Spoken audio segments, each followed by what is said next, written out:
Tiap kali lu ngeliat orang yang tampang-tampangnya kayak gini, mungkin dalam pikiran lu orang kaya nih pasti.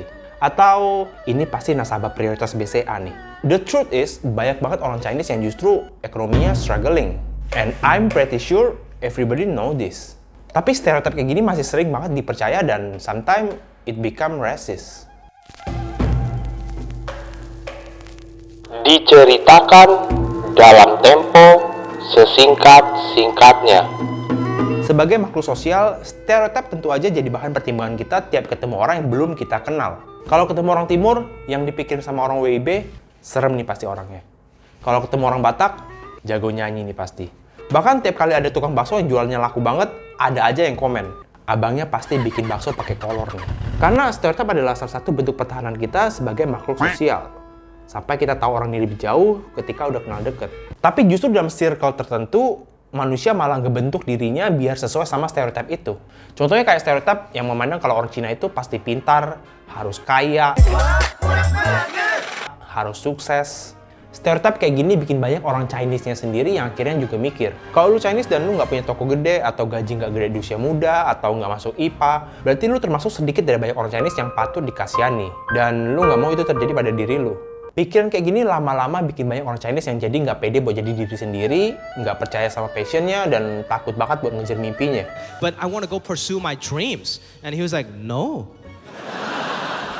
Pursue your dreams, how you become homeless.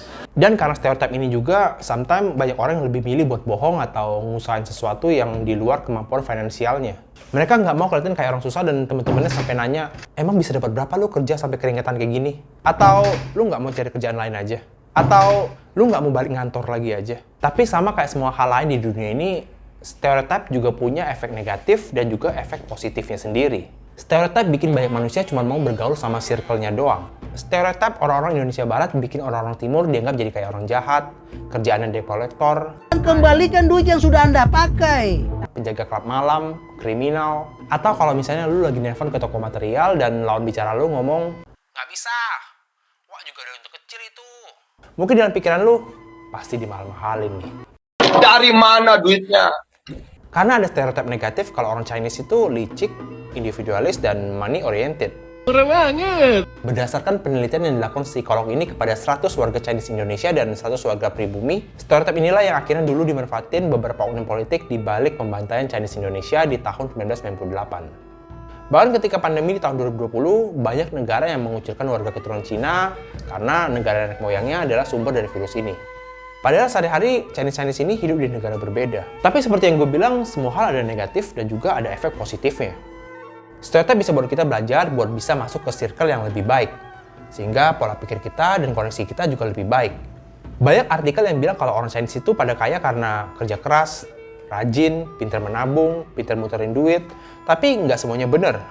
Kenapa orang Chinese banyak yang kaya? Karena circle mereka kebetulan ya ada di antara orang-orang itu. Sehingga pola pikir, koneksi, motivasi, dan cara mereka adalah cara jadi orang kaya. Dan buat orang-orang Chinese yang circle yang nggak kayak gitu, ya banyak juga yang hidupnya jadi sulit. Seperti apa yang dikatakan sama Jim Rohn, you are the average of the 5 people you spend the most time with. Contohnya kayak Bob Sadino, yang bukan Chinese tapi sehari-hari bergaul sama orang Chinese. Hal positif yang lain, stereotip juga cukup berguna buat bekal sales-sales buat bisa lebih dekat sama langganannya. Dengan bisa lebih dekat, orang jadi lebih nyaman dan jualan jadi lebih gampang. Hal kayak gini nggak cuma berlaku buat sales doang, tapi bisa juga berlaku buat nyari teman baru, nyari investor, bahkan nyari suara. Moral of the story. Semua orang pengen sukses, dalam artian dapat mencapai semua yang diinginkan. Tapi nggak banyak yang sadar kalau sukses atau enggak seseorang nggak cuma ditentukan oleh kepintaran dan skillnya doang. Tapi juga ditentukan oleh di mana dia lahir dan lingkungan pergaulan dia sehari-hari. Diceritakan dalam tempo sesingkat-singkatnya.